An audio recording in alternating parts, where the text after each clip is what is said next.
Hello વિદ્યાર્થી મિત્રો, કેમ છો? આપ સૌ મજામાં હશો? ચાણક્ય કોમર્સ ક્લાસીસમાં આપનું સ્વાગત છે. આપણે જોઈ રહ્યા છે ધોરણ 12 એકાઉન્ટનું સંપૂર્ણ રિવિઝન અને ફેબ્રુઆરી માર્ચ 2025 માં તમારી જે પરીક્ષા છે બોર્ડની, એની આપણે સંપૂર્ણ તૈયારી કરી રહ્યા છે. ઝાંખી ઝલક જોઈએ તો આપણે બ્લુપ્રિન્ટની ચર્ચા કરી. વિભાગ સી, વિભાગ ડી ના જે પણ પ્રશ્ન છે, કયા પ્રકારની તૈયારી કરવાની છે, દરેકની ચર્ચા કરી જ છે. બરાબર. વિભાગ સી 12 માર્કનો, તમારે કોઈ પણ 4 કરવાના હતા. કેટલામાંથી? 6 માંથી. વિભાગ ડી, તેમાં તમારો 12 માર્ક છે, એમાં પણ તમારે 5 માંથી કોઈ પણ 3 કરવાના છે. બરાબર છે. હવે ચર્ચા કરવાના છે આપણે વિભાગ ઈ ની. કોની? વિભાગ ઈ. તો વિભાગ ઈ તરફ જઈએ તો વિભાગ ઈ માં પણ તમે જોઈ શકો કે કોઈ પણ 3 વિભાગ ડી જેવું જ છે, પણ ગુણભાર તમારો છે 24. એટલે કે દરેક પ્રશ્નનો તમારો 8 માર્કનો ઇતિહાસ. કેટલા માર્કનો? 8 માર્કનો, જે વર્ષોથી છે તે જ છે. 24 માર્ક છે. પ્રશ્ન નંબર 42 થી 46, 42, 43, 44, 45, 46, 5 પ્રશ્નો છે. કેટલા? 5. એમાંથી તમારે કોઈ પણ 3 કરવાના છે. આ તો વિભાગ ડી જેવું થઈ ગયું. બરાબર ને? ગુણભાર બદલાઈ ગયો છે. બરાબર. 24 માર્ક છે. કેટલા માર્ક છે? 24. તો શરૂઆત કરીએ આપણે સેક્શન ઈ માં કે તમારે 5 માંથી કોઈ પણ 3 કરવાના છે. તો કયા કરવાના છે? તો એના માટે પહેલા તો આપણે ચેપ્ટર છે, કયા કયા ચેપ્ટર આમાં રહેવાના છે 5 દાખલાઓ માટે. તો ચેપ્ટર 1 જે ભાગ 2 નું છે, શેર મૂડીના હિસાબો. ચેપ્ટર નંબર 5 અને 7 છે ભાગ 1 ના છે, ભાગીદારનો પ્રવેશ અને ભાગીદારની નિવૃત્તિ અને મૃત્યુ. આ 3 ચેપ્ટરમાંથી આપણને 5 પ્રશ્નો પૂછવાના છે. એમાંથી આપણે કોઈ પણ 3 કરવાના છે. કેટલા છે? 3, અને 24 માર્ક લેવાના છે. ઓકે. આ સેક્શન એવો છે કે જેમાં તમે મહત્તમ એન્ટ્રી લખો અને તમે સારામાં સારા માર્ક મેળવી શકો. બરાબર. બધું જ આવડે તો વેલ એન્ડ ગુડ. બરાબર. તમારી તૈયારી સારી હોય તો. થોડી ખરાબ હોય, બરાબર, હમણાં મહિના પહેલા તમે શરૂઆત કરી હોય તો તમે પૂરેપૂરો દાખલો ન પણ બંધ થાય તો એ વાંધો નહીં. મહત્તમ એન્ટ્રી તરફ આપણે પહેલા પ્રયાસ કરવાનો છે. બરાબર. પછી બંધ કરવા તરફ. તો આ આપણા ચેપ્ટર છે આ 3. આ 3 ચેપ્ટરમાં જો તો તમને 5 પ્રશ્ન પૂછવાના છે. તો આપણે ગયા વર્ષની વાત કરીએ તો ગયા વર્ષે પ્રવેશમાંથી 2 દાખલા હતા, શેર મૂડીમાંથી 2 અને નિવૃત્તિનો 1 દાખલો હતો. બરાબર છે. આ રીતના ગયા વર્ષે પેટર્ન હતી. આ વર્ષે શું રહી એ તો ખબર નથી, પણ દરેક ચેપ્ટરમાંથી 1 દાખલો તો આવવાનો જ છે. 2 દાખલા કયા ચેપ્ટરમાંથી લાવે એ હું જાણતો નથી. તમે કોઈ જાણતા હો, કોઈ ભગત હો, બરાબર, તમે કશે ચોખા બતાવેલા કે ભાઈ કયા દાખલા આવવાના છે, તો પેલા તમને કહે કે 2 દાખલા પ્રવેશના છે, 2 નિવૃત્તિના, અને 1 જ આખો શેરનો આવવાનો છે. બરાબર.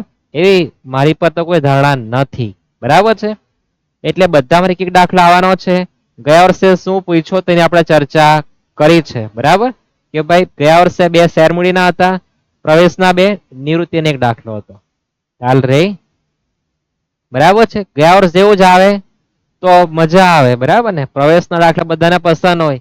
નિવૃત્તિમાં તમને કદાચ બંધ કરવામાં પ્રોબ્લેમ પડે, અને શેર મૂડીમાં તમને આમનોન, બરાબર છે, 8 આમનોન લખો, 8 માર્ક લેવાના છે. વધારે કઈ આવતું નથી. બરાબર છે.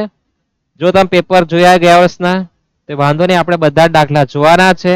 પહેલા તો આપણે એવા દાખલા જોવાના છે પ્રવેશમાં, આપણે મુહૂર્ત કરવાના છે પ્રવેશથી. તો ભાગીદારના જે પ્રવેશ છે એમાં પ્રવેશના ચેપ્ટરમાં જેટલા બી દાખલા સ્વાધ્યાયના, ઉદાહરણના, એમાંથી મહત્તમ વસ્તુ પાઘડી ચેન્જીસ છે. બરાબર. ખાતું બંધ કરવાનું થોડું ડિફિકલ્ટ આપ્યું છે, બાકી 80% તમારી એન્ટ્રી એવી છે કે દરેક દાખલામાં કોમન હોય. એક્ઝામ્પલ તરીકે ભાગીદારની મૂડી આવવાની જ છે. ક્યાં લખાય દરેકને ખ્યાલ હોય કે ન હોય મને ખબર નથી. બરાબર. જો તમને ન હોય તો આપણે જોઈ લેશું, અને જેને ખબર છે એને ખબર જ છે કે મૂડી ખાતામાં કઈ બાજુ પર? જમા બાજુ પર. ત્યાર પછી જમીન, મકાન, યંત્ર, લેણદાર, આ બધું કોમન રહેવાનું છે. એટલે તમારા જે દાખલા છે, તમારા જે પણ હશે 8, 9, 10 દાખલા ઉદાહરણના, સ્વાધ્યાયના, બરાબર છે, તો 15 દાખલા તમારા જે થવાના છે એમાં 50% તો કોમન છે. 50% જે બદલાય છે એના માટે આપણે મહેનત કરવાના છે. બરાબર. દાખલા તરફ જઈએ. જે પણ થિયરી હશે દાખલાની શરૂઆતમાં તમને જોઈએ તો બધું કહી દેવા. બરાબર છે. એટલે થિયરી આપણે દાખલાની સાથે જોવાના છે. પ્રથમ દાખલો આપણે જોવાના છે ઉદાહરણ નંબર 29. અત્યાર સુધી આ દાખલો બોર્ડની પરીક્ષામાં આવ્યો નથી તો આવી શકે, બરાબર છે. એવું નથી કે આ દાખલો આઈએમપી છે કે બોર્ડની એક્ઝામમાં આવવાનો જ છે, બરાબર. આ તો મને એવું લાગ્યું કે આ દાખલો આવી શકે એટલે દાખલો મેં પહેલા લીધો છે, બરાબર. શરૂઆત કરીએ રકમ વાંચવાથી. શું વાંચવાનું તે પણ તમને ખ્યાલ આવવો જોઈએ, બરાબર. ખ્યાલ ન હોય તો વિભાગ ઈમાં પહેલો દાખલો પ્રવેશનો હશે. કોનો દાખલો? પહેલો પ્રવેશનો. આટલું યાદ રાખજો. ચાંદ્રી અને નિહાર 3:2 ના પ્રમાણમાં નફો નુકસાન વહેંચતા ભાગીદારો છે. તો હાલમાં બે ભાગીદારો છે જેનું નફા નુકસાનનું પ્રમાણ 3:2 છે કીધું. 31/3/16 ના રોજ તેમનું પાકું સરળ નીચે મુજબ આપેલું છે. પાકા સરામાં તમે જોઈ શકો મૂડીદિયા બાજુ પર લેણદારો, સામાન્ય અનામત, રોકાણ વધઘટ અનામત, કારીગર નફા ભાગ ભંડોળ અને મૂડી ખાતા આપેલા છે. મિલકત લેણામાં બેંક, દેવાદારો છે, રોકાણો છે, મકાન છે, યંત્ર છે, બરાબર. ત્યાર પછી સૂચન છે મહત્વનું. જો પાયલને તારીખ 1/4/16 થી નીચેની શરતોએ નવા ભાગીદાર તરીકે દાખલ કરી ધંધામાં નવા વ્યક્તિ આવે, ધંધામાં શું કહેવાય? પ્રવેશ કહેવાય. તો આ દાખલો પ્રવેશનો છે, આપણને અહીંથી ઓળખાણ થવાની છે, બરાબર. ક્યારે થવાની છે? તો 1/4/16 નીચેની શરતોએ નવા ભાગીદાર તરીકે દાખલ કરી અથવા પ્રવેશ આપ્યો તો આ દાખલો પ્રવેશનો છે. કોનો દાખલો છે? પ્રવેશનો. કોણ આવે નવો ભાગીદાર? પાયલ. આટલું તમારા માઇન્ડમાં હાલમાં હોવું જોઈએ. પહેલો છે કે પાયલ હવાલો, પહેલો હવાલો છે પાયલ પાઘડીના ₹20,000 રોકડમાં લાવે, બરાબર છે. હવે તો આપણે હવાલા પણ ટીક કરવાના છે. હવે જે હવાલો છે પાઘડીનો એ કશે ટીક થતો નથી, બરાબર. સકમન લેણાની જોગવાઈની જરૂર નથી. સકમન લેણા એટલે તમારે દેવાદાર પર હવાલો છે. કયા નંબરનો છે? 2 નો. તમારે ખરું કરી દેવાનું, નંબર 2 લખી દેવાનું, બરાબર છે. ત્યાર પછી યંત્રની કિંમતમાં 10% ઘટાડો છે. યંત્રની કિંમતમાં બી ખરું કરી દઈએ, નંબર 3 નો હવાલો છે. મકાનની બજાર કિંમત 1 લાખ કરવાની છે તો મકાન પર બી ખરું કરી દેવું, નંબર 4 નો હવાલો છે મકાન પર. ત્યાર પછી રોકાણની બજાર કિંમત 98,500 છે, ખરું કરી દે રોકાણો પર, 5મો હવાલો છે. અને રોકાણો પર હવાલો હોય અને જો રોકાણ વધઘટ અનામત આપી હોય તો તમારે એના પર બી ખરું કરી દેવાનું, બરાબર છે. કેમ તે આપણે દાખલો ગણીશું ત્યારે સમજીશું, બરાબર. હાલમાં ટીક કરી દેજો. ત્યાર પછી પાયલ મૂડી તરીકે ચાંદની અને નિહારની નવી પેઢીમાં કુલ મૂડીના 20% જેટલી મૂડી લાવવાની છે, બરાબર. આપણે જ્યારે મૂડી ખાતું બંધ કરીશું ત્યારની વાત ત્યારે, બરાબર. એ કેટલી મૂડી લાવે એ આપણને ત્યારે મળશે. હમણાં આ હવાલો પણ તમારે કશે પાકાસમ ટીક કરવાનો આવતો નથી. નવું નફા નુકસાનનું પ્રમાણ આપેલું છે. નવું પ્રમાણ શાના માટે આપે? તો યાદ રાખજો દાખલો પ્રવેશનો હોય તો જૂનું પ્રમાણ નવું પ્રમાણ જો હોય તો તમને ત્યાગ ગણવા માટે કામ લાગે. અને ત્યાગ ક્યાં કામ લાગે? પાઘડી વેચવા માટે, બરાબર છે. યાદ રાખજો જૂનું નવું બંને પ્રમાણ આપ્યું હોય તો એ ત્યાગ શોધવા માટે કામ લાગે. પ્રવેશના દાખલામાં ત્યાગ માટે, નિવૃત્તિમાં લાભ આવશે, બરાબર. આપણે હાલમાં પ્રવેશને યાદ રાખવાનું, આપણે ત્યાગ માટે કામ લાગવાનું છે. નંબર 8 ચાંદની અને નિહાર તેમની કુલ મૂડી તેમના સંબંધિત નવા નફા નુકસાનના પ્રમાણમાં રાખશે. એટલે કે ચાંદની અને નિહારની જે મૂડી છે તે તેમના પાકા સરવાળામાં એટલે કે નવું જે બનાવવાનું છે એમાં નવું નફા નુકસાનનું પ્રમાણ તો તમે જોઈ શકો 2:2 એટલે સરખે હિસ્સે કહેવાય. તો સરખે હિસ્સે એમની મૂડી રાખવાના છે એવું કીધું છે. કઈ હિસ્સે? સરખે હિસ્સે. પછી આપણને સૂચન છે કે જરૂરી ખાતા અને પાકું સરવૈયું તૈયાર કરો. જરૂરી ખાતા એટલે તો પ્રવેશનો દાખલો હોય કે નિવૃત્તિનો તમને જો જરૂરી ખાતા પૂછે તો પહેલો પુનઃ મૂલ્યાંકન ખાતું, ભાગીદારના મૂડી ખાતા, રોકડ / બેંક ખાતું અને પ્રવેશના દાખલામાં પ્રવેશ બાદનું પાકું સરવૈયું, નિવૃત્તિમાં નિવૃત્તિ બાદનું પાકું સરવૈયું, બરાબર. જરૂરી ખાતામાં આપણે બનાવવાનું છે પુનઃ મૂલ્યાંકન, ભાગીદારના મૂડી ખાતા અને રોકડ / બેંક ખાતું. અને ત્યાર પછી બનાવવાનું છે પ્રવેશ બાદનું પાકું સરવૈયું, બરાબર. તમારે યાદ રાખવાનું છે કે તમારા જે ભાગીદારો છે એ કેટલા છે તે પ્રમાણે તમારે મૂડી ખાતા બનાવવાના છે, બરાબર. હવે આ તમારી રકમ વંચાઈ ગઈ. દાખલો કોનો છે એ પણ થઈ ગયું. હવે તમારે શુભ મુહૂર્ત ક્યાંથી કરવાની? તો તો તમારે શુભ મુહૂર્ત કરવાની સૌપ્રથમ મૂડી રહ્યા બાદથી. કઈ બાદથી? મૂડી રહ્યા બાદથી. તો તમારી રકમ વાંચ્યા બાદ, તમારા ખાના તૈયાર થયા બાદ તમારે કાથી શુભ મુહૂર્ત કરવાનું છે, બરાબર? એ ખાસ ધ્યાન રાખજો, બરાબર? કાથી શરૂઆત કરવાનું? મૂડી રહ્યા બાદથી. સૌપ્રથમ તમારે જે પણ મૂડી આપી છે એ મૂડી ખાતામાં લખવાની. ક્યાં લખવાની? મૂડી ખાતામાં. તો ચાંદની 1 લાખ છે મૂડી, અને નિહારની કેટલી છે? 80,000. તો મૂડી ખાતામાં જવાનું, મૂડી ખાતામાં લખવાનું બાકી આગળ લાવ્યા. શું લખવાનું? બાકી આગળ લાવ્યા. ચાંદનીની મૂડી છે 1 લાખ રૂપિયા અને નિહારની મૂડી છે 80,000 રૂપિયા. આ રીતનો તમારો પહેલો સ્ટેપ છે. તો સૌપ્રથમ તમારે મૂડી ખાતામાં મૂડી લખવાની, ચાંદની 1 લાખ, નિહાર 80,000. આ રીતના લખવાનું છે. ત્યારબાદ તમારે રોકડ ખાતાની બાકી લખવાની. તો જો બેંક ખાતે કેટલા આપ્યા? 56,000. તો રોકડ ખાતામાં ઉધાર બાજુ પર લખવાનું બાકી આગળ લાવ્યા 56,000. બરાબર? જેનો કન્સેપ્ટ બિલકુલ ક્લિયર નથી તે યાદ રાખજો. મૂડી દેવા જમા કહેવાય, એટલે બાકી ક્યાં લખવાની આવે? જમા બાજુ પર. અને રોકડ ઓબ્લિક એ મિલકત લેણા ઉધાર કહેવાય, એટલે ઉધાર બાજુ પર લખવાનું. બરાબર? હવે થોડી વાત કરીએ જેને 80 ઉપર માર્ક લાવવા છે લોકો. કોની? 80 ઉપર. તેમણે ઉધાર જમા બી લખવાનું. બરાબર છે? ત્યાર પછી તમારે લખવાનું કે ભાઈ તારીખ 1/4 તમને 70 આપી છે. 1/4/16. 1/4/16 થી જે નવો ભાગ લખવાનું કે તારીખ 1/4/16 થી. બરાબર?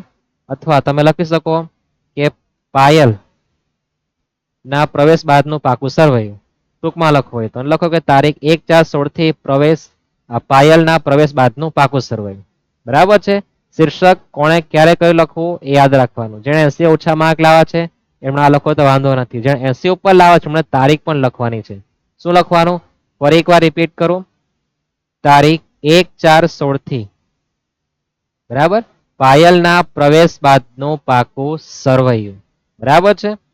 આ લખવાનું છે. આપણે વાત કરી સૌપ્રથમ પહેલો સ્ટેપ આપણો જે છે એ મૂડી લખવાનો, પછી રોકડની બાકી લખવાનું, પછી તમારે મૂડી દ્યા બાદથી શુભ મુહૂર્ત કરવાનું. બરાબર છે? સૌપ્રથમ લેણદારો છે. લેણદારો પર કોઈ હવાલો નથી. લેણદારો કઈ બાજુ આપેલા છે? મૂડી દ્યા બાજુ પર. બરાબર? તો આપણે એને બી ક્યાં લખવાનું? મૂડી દ્યા બાજુ પર, નવા પાકા સરવૈયામાં. ક્યાં લખવાનું? નવા પાકા સરવૈયામાં. તો લખવાનું ઉપર રિઝર્વ સીટ રાખવાની. બરાબર? લેણદારો મૂડી દ્યા બાજુ પર આપેલા છે, લખવાના બી કઈ બાજુ પર? મૂડી દ્યા બાજુ પર. બરાબર? તમારું તમે ઝેરોક્સ મશીન લઈ આવવાનું. લેણદારો કેટલા છે? 64,000. તો લખવાના બી કેટલા? 64,000 બહાર સીધા. ખ્યાલ આવે? લેણદારો છે ક્યાં? મૂડી દ્યા બાજુ પર. હવાલો કોઈ નથી. સીધું તમારે છાપી જ દેવાનું. તમે તમારું ઝેરોક્સ મશીન કાઢી દો, લખો લેણદારો 64,000. ત્યાર પછી સામાન્ય અનામત છે.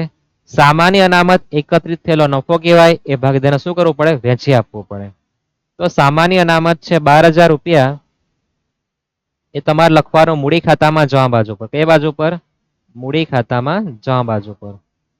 સામાન્ય અનામત તમારું જે છે 12,000 રૂપિયા. બરાબર છે? એ તમારું છે જૂના ભાગીદારનું. કોનું છે? જૂના ચાંદની અને નિહારનું. તો આપણે બે જણને વેચી આપવાનું શામાં? 3/2 માં. શા વેચી આપવાનું? 3/2 માં. તો 12,000 રૂપિયા વેચવા હોય, શું કરવું હોય? 12,000 વેચવા હોય 3/2 માં. તો સૌપ્રથમ તમારે ભાગ્યા 5 કરી દેવાનું. 3/5 થાય ને તો 12,000 ભાગ્યા 5 ગુણ્યા 3, પછી બરાબર કરવાનું. ત્યાર પછી 2 પછી બરાબર. તમે ગણી શકો છો કેટલા કેટલા આવતા છે. તો 12,000 ભાગ્યા સૌપ્રથમ 2 નો સરવાળો એટલે 5 ભાગ્યા 5 ગુણ્યા 3 કરો તો 7200 રૂપિયા ચાંદની ભાગ આવવાના છે. કેટલા આવે? 7200 રૂપિયા. અને ત્યાર પછી સીધું કેલ્શિયમ 2 પછી બરાબર કરી દેવાનું. તો 4800 રૂપિયા આવવાના છે. બરાબર? કેવી રીતના વેચવાના છે? તમારે વેચવાનું છે શામાં? 3/2 માં. તો 3 ને 2 કેટલા થાય? 5. તો સૌપ્રથમ તમારે 12,000 ભાગ્યા 5 કરવાનું ગુણ્યા 3 પછી બરાબર, પછી સીધું 2 પછી બરાબર કરી દો તો તમારો જવાબ આવી જવાનો છે. પાયલમાં કઈ નહીં આવે તો ડેશ કરી દેવાનું. બરાબર છે. ત્યાર પછી રોકાણ વધઘટ અનામત છે. શું છે? રોકાણ વધઘટ અનામત. પણ એના પર આપણે ખરું કરેલું છે. નંબર 5 માં કઈ કીધું છે એમ કે ભાઈ રોકાણની બજાર કિંમત 98,500. બરાબર. રોકાણો કેટલા આપ્યા છે અહીંયા? 90,000. તો આપણા 90,000 જે રોકાણો છે જો બજારમાં આપણે વેચવા જઈએ અથવા બજારમાં એની હાલની કિંમત કેટલી આપી? 98,500. જો રોકાણોની કિંમત ઘટતી હોય તો આપણે રોકાણ વધઘટ અનામત ખાતે જે પૈસા બચાવેલા 6,000 તે વાપરવા પડે. બરાબર. પણ આપણી બજાર કિંમત છે એના કરતા વધતી છે. બરાબર. 90,000 છે, બજાર કિંમત કેટલી આપી? 98,500. રોકાણની કિંમત વધે તો આપણે રોકાણ વધઘટ અનામતમાં કોઈ પ્લસ માઇનસ પણ રહેતું નથી. જો રોકાણની કિંમત ઘટી જાય તો આપણે અનામતનો ઉપયોગ કરવાનો છે. બરાબર. રોકાણ વધઘટ અનામત શાના માટે રાખવામાં આવે કે ભાઈ રોકાણમાં કઈ માથાકૂટ થાય, રોકાણની કિંમત જો ઘટે તો આપણે આ અનામતનો ઉપયોગ કરવાનો છે. પણ કિંમત તો વધતી છે. બરાબર. રોકાણ વધઘટ અનામત છે 6,000. એ પણ લખવાનો મૂડી ખાતામાં. રોકાણ વધઘટ અનામત કેટલા રૂપિયા છે? 6,000 રૂપિયા છે. તો હવે 6,000 રૂપિયા ઉપર કેટલા વેચ્યા આપણે? 12,000. એના અડધા 6 કહેવાય કે નહીં? તો 7200 ના અડધા કરી દેવાના કેટલા થવાના? 3600. 2400 ના 4800 ના અડધા 2400. બરાબર છે. 6,000 વેચવાના છે. વેચવા માટે આપણી પર ઉપર 12 વેચેલા છે, અડધા કરી દેવ. બરાબર. અને કોઈને સમજ નહીં પડતી હોય તો લખવાનું. શું લખવાનું? 6,000 ભાગ્યા 5 ગુણ્યા 3 પછી બરાબર 2 પછી બરાબર 3600 ના 2400 આવવાના છે. સમજાય છે આટલું? ત્યાર પછી આગળ જોઈએ તો ત્યાર પછી કારીગર નફા ભાગ ભંડોળ છે. શું છે? કારીગર નફા ભાગ ભંડોળ. ક્યાં લખવાનું છે કારીગર નફા ભાગ ભંડોળ? તે કારીગર નફા ભાગ ભંડોળ એ કોઈ અનામત નથી. બરાબર. એ દેવું કહેવાય. તો એને સીધું લખવાનું, આપણે લઈ જવાનું પાકા સરવાળામાં. રકમ જોઈ લે. કારીગર નફા ભાગ ભંડોળ છે કેટલું? 45,000. ઝેરોક્સ મશીન જ કાઢવાનું. બરાબર. કારીગર નફા ભાગ ભંડોળ આપણી પર છે 45,000 રૂપિયા. બરાબર. કારીગર નફા ભાગ ભંડોળે દેવું જ છે. લખવાનું ક્યાં? પાકા સરવાળા. ત્યારબાદ આગળ જોઈએ તો મૂડી ખાતામાં લખાઈ ગયા છે. તમે જોઈ શકો. બરાબર છે. આવી ગઈ. હવે આપણે જોવાના છે મિલકત લેણા. એમાં સૌપ્રથમ બેંક આપ્યું. બેંકનું પિક્ચર આપણે લખી દીધું છે જો રોકડ ખાતામાં. ત્યાર પછી દેવાદારો છે. દેવાદારો પર હવાલો છે. કયો છે તે પણ આપણે ટીક કરેલો છે કે દેવાદારોમાં નંબર 2 માં હવાલો છે કે શકમન લેણા જોગવાઈની જરૂર નથી. શકમન લેણા જોગવાઈ કેટલા રૂપિયા આપેલા? જો 4,000 છે. એ હવે રાખવાની કઈ જરૂર નથી. એનો મતલબ કે બધા દેવાદાર આપણને પૈસા આપી જાય તેવા છે. તો દેવાદાર 80,000 આપેલા છે ને એ સીધા 12 લખવાના. ક્યાં લખવાના? 12. તો લખી દઈએ આપણે દેવાદારો સીધા 12. હવે આપણે ઘલખાત અનામતની કોઈ જરૂર નથી. દેવાદારો છે કેટલા? 80,000 રૂપિયા ને.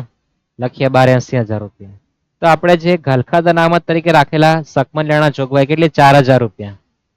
તો એ 4,000 રૂપિયા હવે રાખવાની કઈ જરૂર નથી. બરાબર. આપણા પૈસા બૂચ મરાય તેવી કોઈ શક્યતા નથી. તો આ 4,000 રૂપિયાના આપણને શું થવાનું? લાભ થવાનો. શું થવાનું? લાભ. અને કોઈ પણ લાભ થતો હોય એ લાભ માટે પુનઃ મૂલ્યાંકન ખાતું. શું આવવાનું છે? પુનઃ મૂલ્યાંકન ખાતું. પુનઃ મૂલ્યાંકન ખાતામાં લખવાનું જમા બાજુ પર શકમન લેણા ખાતે 4,000 રૂપિયા. તમારી પર જે શકમન લેણાની જોગવાઈ છે 4,000 રૂપિયા હવે રાખવાની જરૂર નથી. બધા પૈસા આપી જાય તેવા જ છે. બરાબર. તો આ 4,000 રૂપિયા તમારી જે જોગવાઈ છે તમારા માટે શું કહેવાય? લાભ કહેવાય. શું કહેવાય? લાભ. તે લખવાનું પુનઃ મૂલ્યાંકન ખાતામાં જમા બાજુ. કેમ લખ્યું? તો યાદ રાખજો ટૂંકું ને ટચ. જો તમને લાભ થતો હોય તો પુનઃ મૂલ્યાંકન ખાતામાં જમા બાજુ પર લખવાનું, અને નુકસાન થતું હોય તો ક્યાં લખવાનું? પુનઃ મૂલ્યાંકન ખાતામાં ઉધાર બાજુ. આટલું જ તમારે યાદ રાખવાનું છે. શું યાદ રાખવાનું? લાભ હશે તો પુનઃ મૂલ્યાંકન ખાતું જમા, નુકસાન હશે તો પુનઃ મૂલ્યાંકન ખાતું ઉધાર કરવાનું. હવે લાભ કે નુકસાન એ પણ તમને મેં સમજાવતો જાઉં, બરાબર છે. આપણા દેવાદારો એટલે કે આપણે 80,000 રૂપિયા લોકો પરથી લેવાના હતા, પણ આપણે લાગ્યું કે આપણા 4,000 રૂપિયા બૂચ મરાય તેવા જ છે, એટલે આપણે કીધું કે ભાઈ દેવાદાર હાલમાં કેટલા 76,000 છે. હવે સૂચન કર્યું કે સકમન લેણાની જોગવાઈની જરૂર નથી, એટલે કે આપણા પૈસા બૂચ મરાય તેવા જ નથી, આપણને લાભ થઈ ગયો, બરાબર છે. મિલકત તમારી છે એના કરતા વધી જાય તો લાભ અને ઘટી જાય તો નુકસાન, અથવા બીજી ભાષામાં આ જે માઇનસ છે એ માઇનસ ને કેવી અસર થાય? સીધી. મિલકત લેણા ઉધાર, બરાબર છે, તો એનું સીધી અસર શું થાય? ઉધારનો ઉધાર થવાનો છે, બરાબર. પણ એ કાઢી નાખવાનું તો પ્લસ થઈ તો અંતે જમા થાય. આ બધું આપણે લાંબુ ટૂંકમાં પડતા નથી, બરાબર. તમને જે સ્કૂલમાં શીખવેલું છે એ વસ્તુ અલગ છે. હું તો માનું કે તમને લાભ નુકસાન ઓળખતા આવડવું જોઈએ, બરાબર, એ મહત્વનું છે. જઈએ આગળ. ત્યાર પછી રોકાણો છે. રોકાણો છે 90,000 ના, એની બજાર કિંમત કેટલી આપી? 98,500. તો રોકાણો લખીએ આપણે પાકા સરવૈયામાં. રોકાણો જૂના પાકા સરવૈયામાં 90,000 રૂપિયા આપેલા છે અને એમની બજાર કિંમત આપી કેટલી? 98,500. કેટલી આપી? 98,500. તો તમને જે પાકાસરમાં રોકાણો આપે એ રોકાણો લખવાના ઘરમાં 90,000, અને બજાર કિંમત એટલે તમારે ક્યાં લખવાનું? બહાર. ક્યાં લખવાનું? બહાર. 98,500. તમારા રોકાણ બજાર કિંમત કેટલી આપી? 98,500. બજાર કિંમત ક્યાં લખવાનું? બહાર. રોકાણો છે કેટલા? 90,000 ના. તો રોકાણ લખવા 90,000, બાર 98,500. તો ઘરમાં પ્લસ થવાનો કે માઇનસ થવાનો? તો જો પ્લસ થવાનો, વધારો. બહાર જાઓ તો રકમ તમારી વધી જાય. કેટલી વધે? 8,500. કેટલી વધે? 8,500. હવે તમે કશે પૈસા ઇન્વેસ્ટમેન્ટ કર્યા હોય 90,000 રૂપિયા, અને હવે તમને બહારથી બજારમાંથી કેટલા મળે? 98,500. તો વધી ગયા, લાભ થયું કે નુકસાન થયું? લાભ થાય ને. તમારા 90,000 રૂપિયાની કોઈ કિંમત 98,500 કહેતો હોય લાભ થવાનો. અને લાભ ક્યાં લખાય? પુનઃ મૂલ્યાંકન ખાતામાં જવા બાજુ. કેટલા લખવાનું છે? 8,500. કોના ખાતે લખવાનું? રોકાણો ખાતે. તો લાભ લખવાનું તમારે જવા બાજુ પર, વિગતમાં લખવાનું રોકાણ ખાતે 8,500. તમારો લાભ કેટલો થાય? 8,500 નો, બરાબર છે. સમજાય છે આટલું? ત્યાર પછી મકાન આપેલું છે. મકાન 60,000 નું છે. એના પર ચોથો હવાલો છે, સૂચન છે કે મકાનની બજાર કિંમત 1 લાખ. બજાર કિંમત બહાર લખવાના કેટલા? 1 લાખ. ઘરમાં કેટલા લખવાના? મકાન 60,000. તો મકાન લખીએ આપણે 60,000, અને એની બજાર કિંમત એમણે બહાર કીધી કેટલી કીધી છે? 1 લાખ રૂપિયા કીધી છે. કેટલી કીધી છે? 1 લાખ રૂપિયા. તો વિચાર કરો કે તમારી મકાનની કિંમત 60 છે, બહાર જાઓ તો 1 લાખ થઈ, તો ઘરમાં શું થવાનું? વધારો. કેટલો થવાનો વધારો? 40,000. બરાબર. તમારી મકાનની કિંમત વધી ગઈ તો વધારો કહેવાય. તો વધારો એટલે તમારા માટે શું કહેવાય? લાભ કહેવાય, બરાબર છે. લાભ ક્યાં લખવાનું? પુનઃ મૂલ્યાંકન ખાતામાં જવા બાજુ. કોના ખાતે લખવાનું? મકાન ખાતે. ક્યાં લખવાનું? પુનઃ મૂલ્યાંકન ખાતામાં જવા બાજુ. વિગતમાં શું લખવાનું? મકાન ખાતે. કોના ખાતે? મકાન. કેટલા વધી ગયા? 40,000. જેટલો લાભ થાય એટલો તમારે લખવાના છે, બરાબર.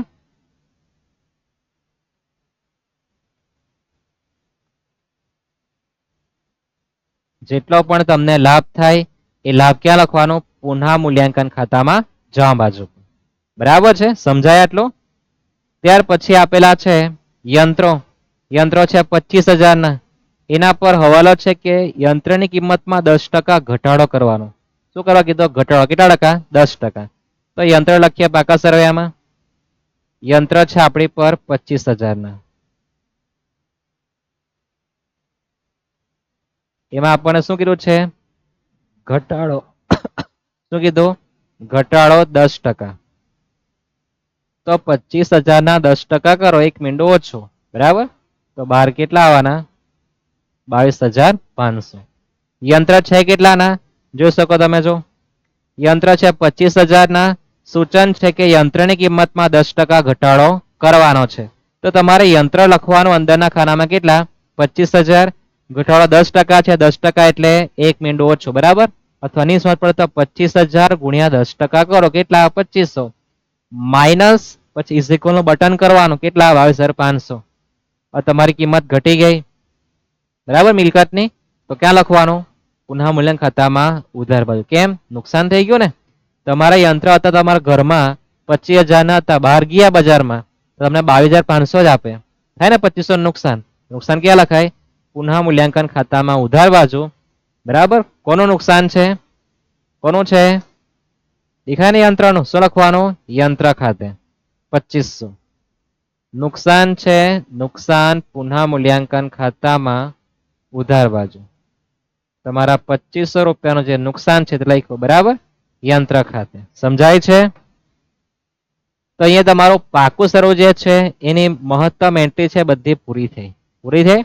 હવે આપણે બધા હવાલા જોવાના છે, બરાબર. તો સૌપ્રથમ પહેલો હવાલો છે કે પાયલ પાઘડી ના રૂપિયા 20,000 રોકડમાં લાવે.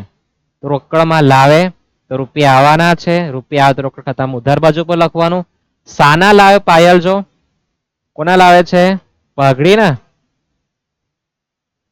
તો જેને અભ્યાસ કર્યો છે એમને ખ્યાલ હશે કે પાઘડીના જે લાવે એના માટે શબ્દ છે પાઘડીનું પ્રીમિયમ. શું છે? પાઘડીનું પ્રીમિયમ. તો એને લખવાનું કે આ રોકડમાં લાવે તો રોકડ ખાતામાં જવાનું છે. રોકડ ખાતામાં લખવાનું ઉધાર બાજુ.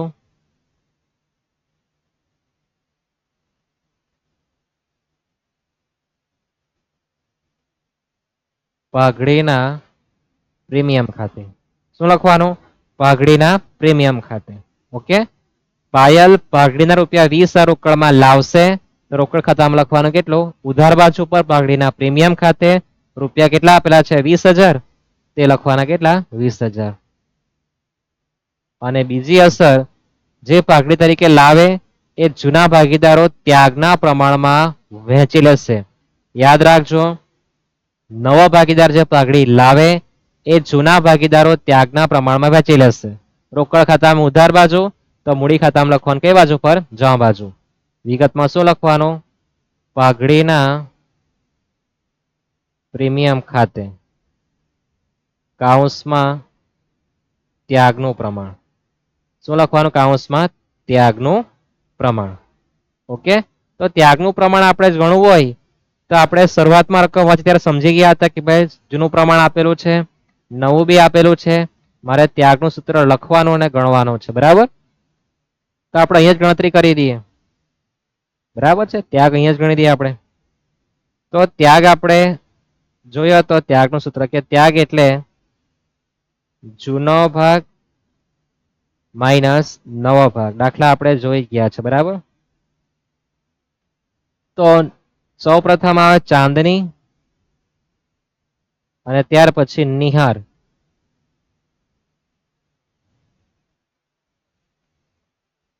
તેમનો જૂનો ભાગ છે 3/2. કેટલો છે? 3/2 એટલે 3/5 થાય.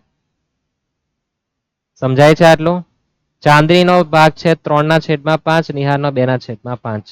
માઇનસ નવો ભાગ જોઈએ તો નવો ભાગ 2/2 છે એટલે પહેલો ભાગ ચાંદની, બીજો નિહારનો કહેવાય.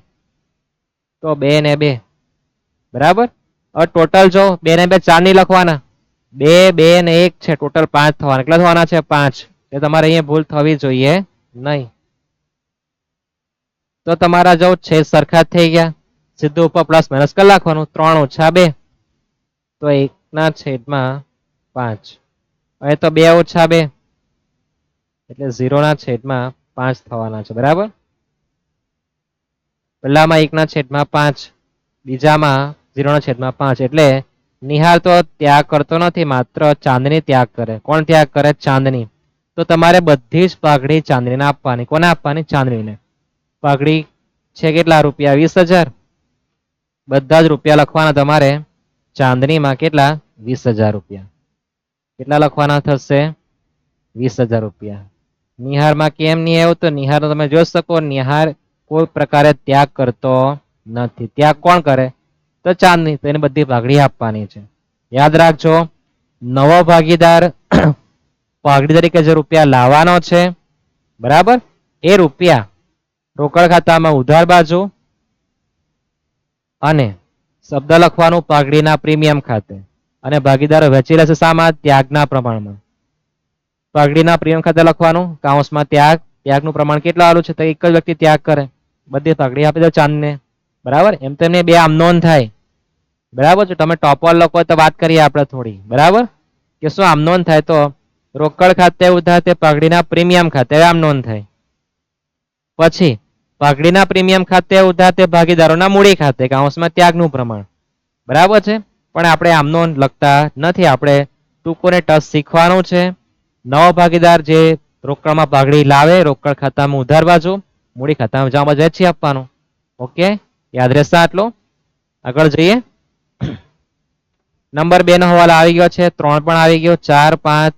નંબર 6 માં સૂચન છે કે પાયલ મૂડી તરીકે ચાંદની અને નિહારની નવી પેઢીમાં કુલ મૂડીના 20% જેટલી રકમ લાવે.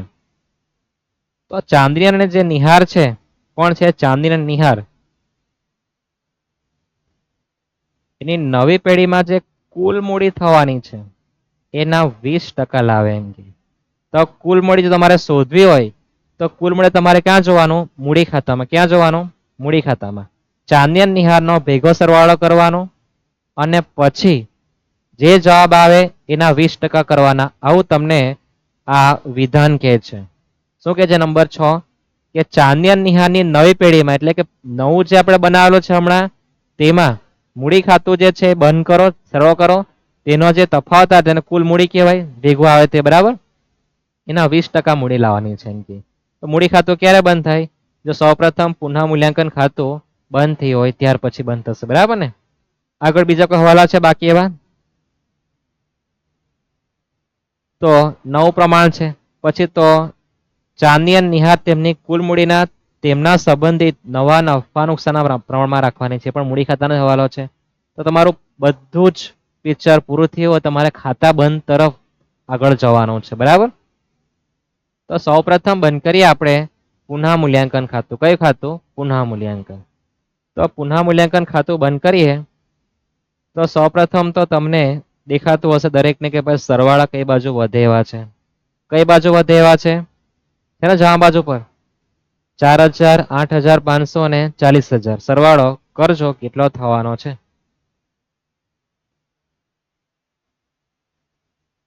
$52,500.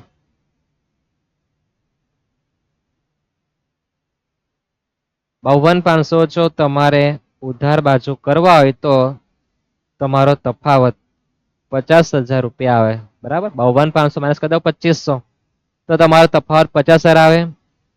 એ ક્યાં લઈ જવાનો આવે? મૂડી ખાતે. ક્યાં લઈ જવાનું? મૂડી ખાતે. જૂના ભાગીદાર છે એ લોકોને વેચી આપવાનું, કારણ કે આ જૂના ધંધાનું બધું છે. ચાંદની અને નિહાર 50,000 વેચી આપવાના. સામા પ્રમાણ દરેકને ખ્યાલ છે ને? પ્રમાણ કેટલું છે એમનું જૂનું? 3:2. તો વેચી આપો. ચાંદનીના કેટલા આવશે? 30,000 અને નિહારના કેટલા આવશે? 20,000. બરાબર. તમારે શું કરવાનું? કેલ્સિયમ લખવાનું 50,000 ભાગ્યા 5 ગુણ્યા 3 પછી ઇક્વલ 2 પછી ઇક્વલ કરો. આવી ગયા ને 30 ને 20? સમજાય છે આટલું? એને લખવાનું પુનઃ મૂલ્યાંકન ખાતાનો જે તફાવત છે એ મૂડી ખાતામાં લખવાનું જમા બાજુ પર, વિગતમાં લખવાનું પુનઃ મૂલ્યાંકન ખાતે.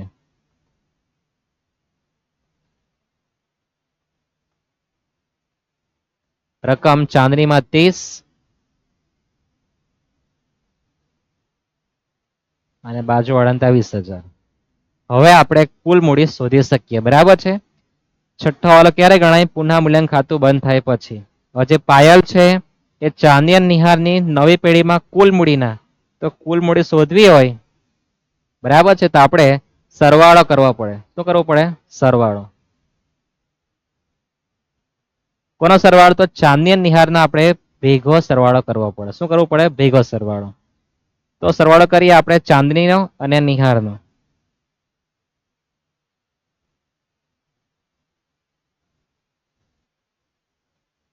તો ચાંદનીની મૂડી ગણીએ તો સૌપ્રથમ 1 લાખ છે, પ્લસ 7200 પ્લસ 3600 પ્લસ 20,000 પ્લસ 30,000. તો એની ચાંદનીની મૂડી થવાની છે હાલમાં 1,60,800. કુલ મૂડી એટલે થવાની છે. કોની? ચાંદનીની. ત્યાર પછી નિહારની જોઈએ તો 80,000, 4800, 2400 અને 20,000. તો એની મૂડી થવાની છે 1,07,200. તો ચાંદની અને નિહારની કુલ મૂડી કેટલી થવાની છે? તો કુલ મૂડી જોઈએ આપણે તો બેનો સરવાળો કરી દો. કોનો બેનો? તો 1,60,800 ચાંદીનો જે આવેલો તે નિહારનો કેટલા આવેલો છે 1,07,200. બેનો કરો સરવાળો કેટલો થવાનો 2,68,000. થઈ ગયો સરવાળો 268. હવે ફરી એકવાર રિપીટ કરો વાક્ય જો. ચાંદની અને નિહારની નવી પેઢીમાં કુલ મૂડી જે આવે એના 20% મૂડી કોણ લાવે? પાયલ લાવે. કોણ લાવે? પાયલ. તો કુલ મૂડી કેટલી આવી? 268. 268 ના 20% કરો તો આપણને પાયલની મૂડી મળશે 268 ગુણ્યા 20% કરો તો પાયલ મૂડી તરીકે લાવશે કેટલા? 53,600 ને કેટલા લાવશે? 53,600. બરાબર. રૂપિયા લાવે તો લખવાનું રોકડ ખાતામાં ઉધાર બાજુ પાયલના મૂડી ખાતે કેટલા લાવવાની છે? 53,600. બીજી અસર આપી દેવાની મૂડી ખાતામાં જવા બાજુ રોકડ ખાતે 53,600.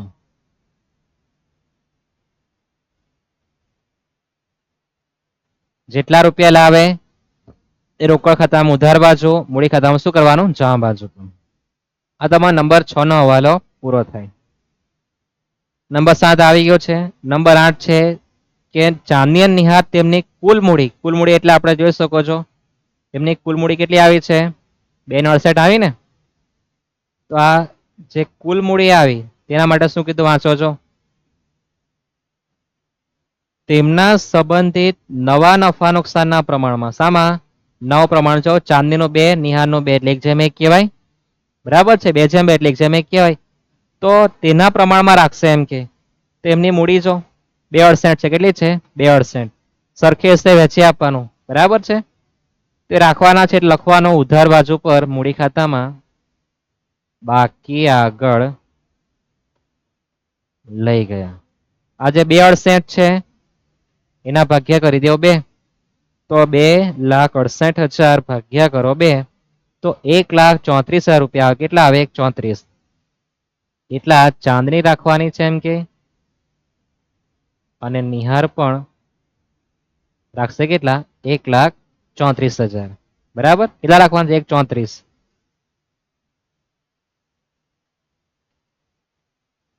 ચાંદની 1,34,000 અને નિહાર પણ 1,34,000 રૂપિયા રાખવાનો છે. બરાબર. લાગશે 1,34. એ લખવાનો આપણે પાકા સરવૈયામાં. ક્યાં લખવાનું? પાકા સરવૈયામાં. હેડિંગ આપવાનું અહીંયા મૂડી ખાતા ચાંદની 1,34,000 નિહાર 1,34,000. એમની જે કુલ મૂડી છે એ સરખે સે રાખવાના છે અને જે પેલી પાયલ બરાબર છમછમ કરતી પાયલ જે આવે છમછમ કરતી તેની મૂડી તમે જોઈ શકો 53,600 છે. કેટલી આવે? 53,600. બાકી બી એટલી જ આવવાની છે 53,600. એ પણ તમારે લખવાની પાયલ 53,600. બરાબર. આ તમારા મૂડી લખવાની છે. એમને મૂડી રાખવા કીધી છે સરખે હિસ્સે લખી દેવાનું. સરખે હિસ્સે એટલે કે છેવટની બાકી. શું કહેવાય? છેવટની બાકી. હવે તમારે મૂડી ખાતામાં તફાવત કરવાનો કોઈ ડિફરન્સ આવે કે કેમ. બરાબર છે. તો તફાવત કરીશું તો સૌપ્રથમ ચાંદનીમાં જોઈએ તો ચાંદનીમાં 1,00,000 વત્તા 7200 વત્તા 3600 વત્તા 20,000 વત્તા 30,000 આવું છે ગણે. બરાબર. એ ખોટો કે કારણ કે આપણે સરવાળો કરેલો છે ચાંદીમાં છે કેટલો? 1,60,800. એમાંથી માઇનસ કરી દે 134. તો લખી દઈએ આપણે સરવાળો આ બાજુનો વધે તેવો છે 1,60,800. આ બાજુ 1,60,800 માં તફાવત કરો તો માઇનસ કરવાના 1,34,000.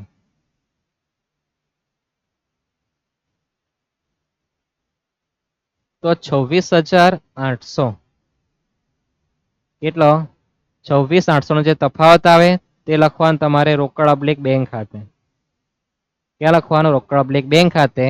મૂડી ખાતામાં કઈ બાજુ પર છે? ઉધાર બાજુ પર છે.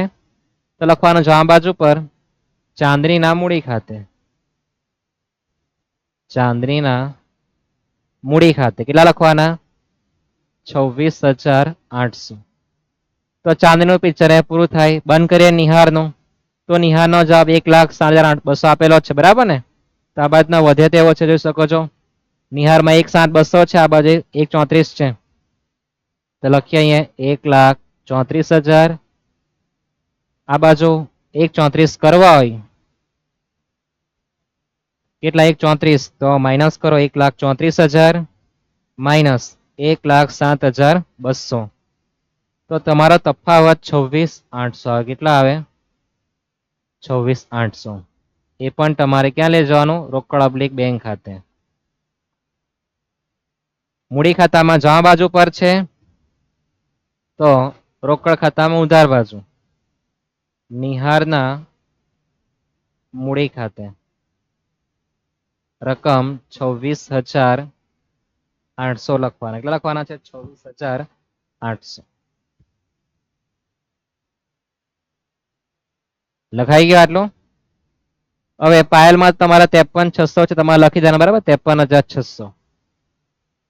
બંધ થઈ ગયું. બંધ કરો રોકડ અબ્લિક બેંક ખાતું. રોકડ અબ્લિક બેંક ખાતામાં ડિફરન્સ કરીએ તો જમા બાજુ બાકી આગળ લઈ ગયા કેટલા આવે?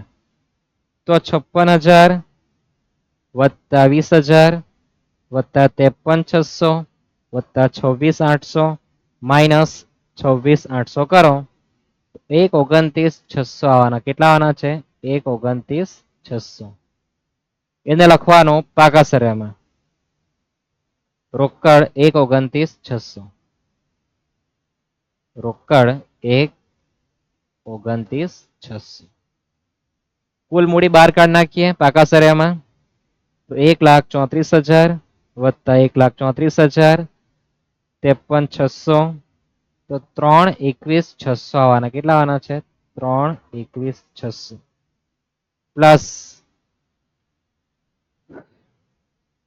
3,21,600 પ્લસ 64,000 પ્લસ 45,000 તો તમારો સરવાળો 4,30,600.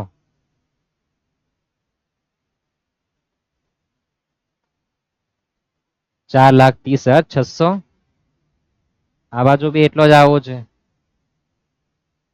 સરવાળો કરો 1,00,000 plus 22,500 minus 80,000 minus plus 98,500 plus 1,29,600 કરી દેવ. સરવાળો એટલો થાય. કેટલો થાય?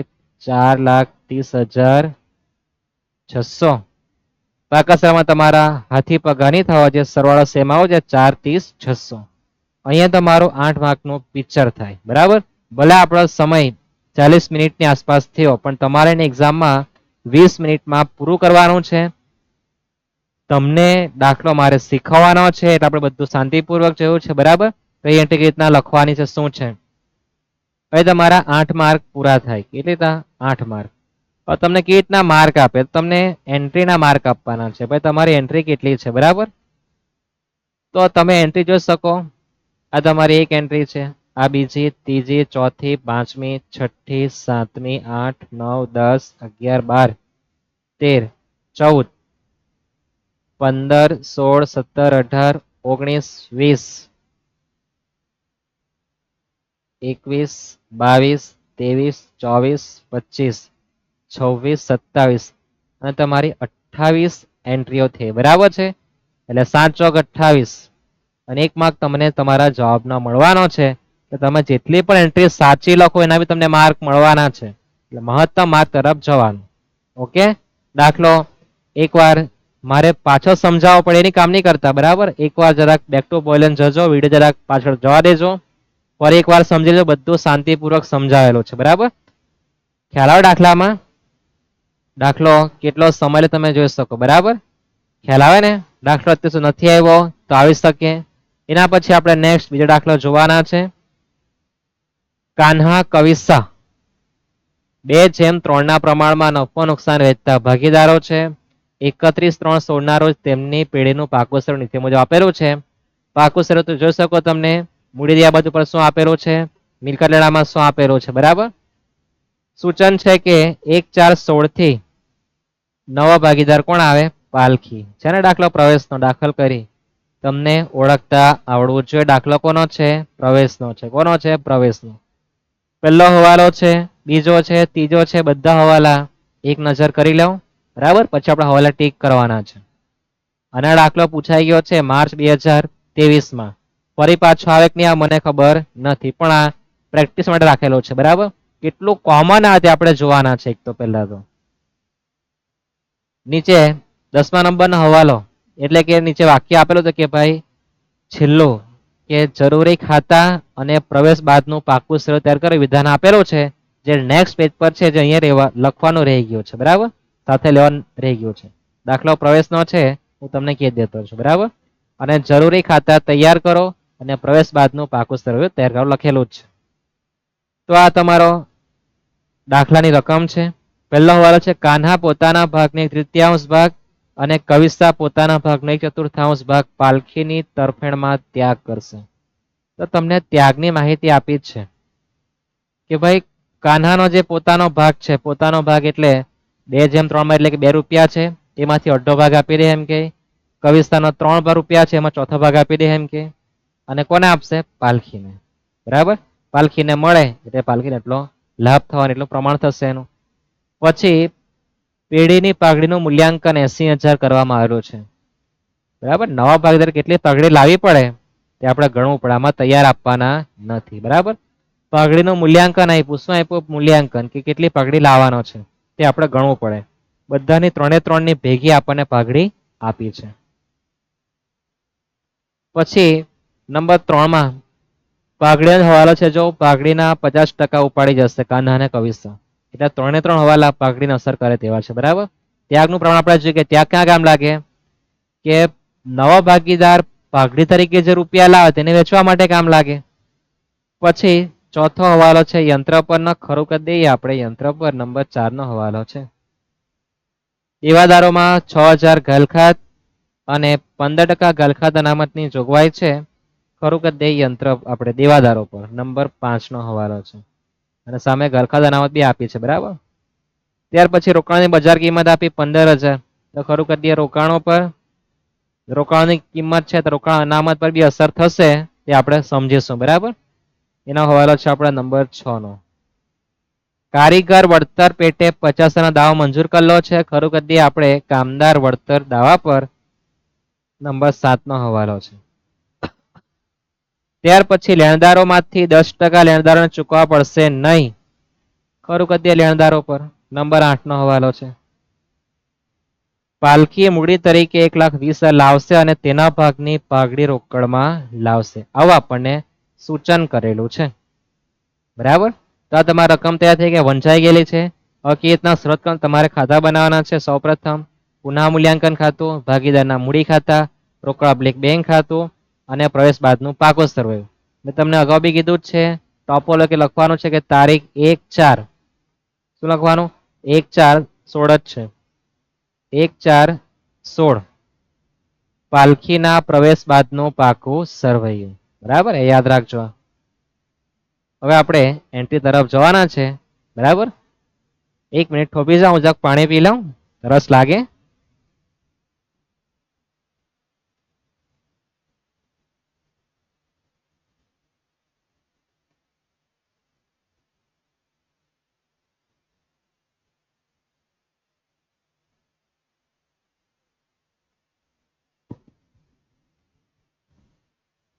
જે દાખલા તરફ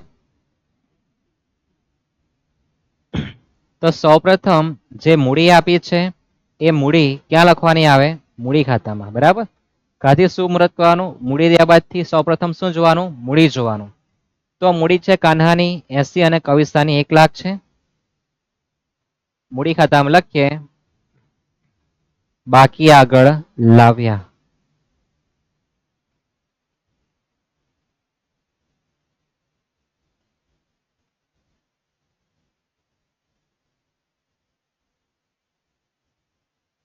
મૂડી તમને આપી છે 80 ને 1 લાખ છે, કાન્હાની 80,000 છે, કવિસ્તાની 1 લાખ રૂપિયા છે.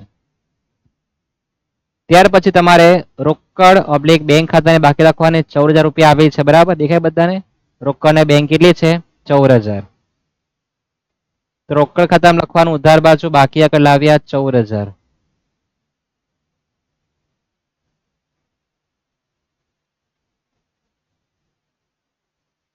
ત્યાર પછી તમારે શાંતિપૂર્વક મૂડી બાબતથી શુભારંભ કરવાનો. મૂડી લખાઈ ગઈ છે. આકસ્મિક અનામત છે કેટલી? 15,000 રૂપિયા. પ્રમાણ કેટલું આપેલું તમે જોઈ શકો છો. કેટલું છે પ્રમાણ? તેમનું પ્રમાણ છે 2/3. કયું પ્રમાણ છે? 2/3. કયું પ્રમાણ કહેવાય ને? જૂનું. જૂના પાકસરો છે. બરાબર, જૂના માણસને આપી દેવાનું. આકસ્મિક અનામત એ અનામત કહેવાય. 15,000 રૂપિયા છે ને વેચી આપીએ આપણે. આકસ્મિક અનામત.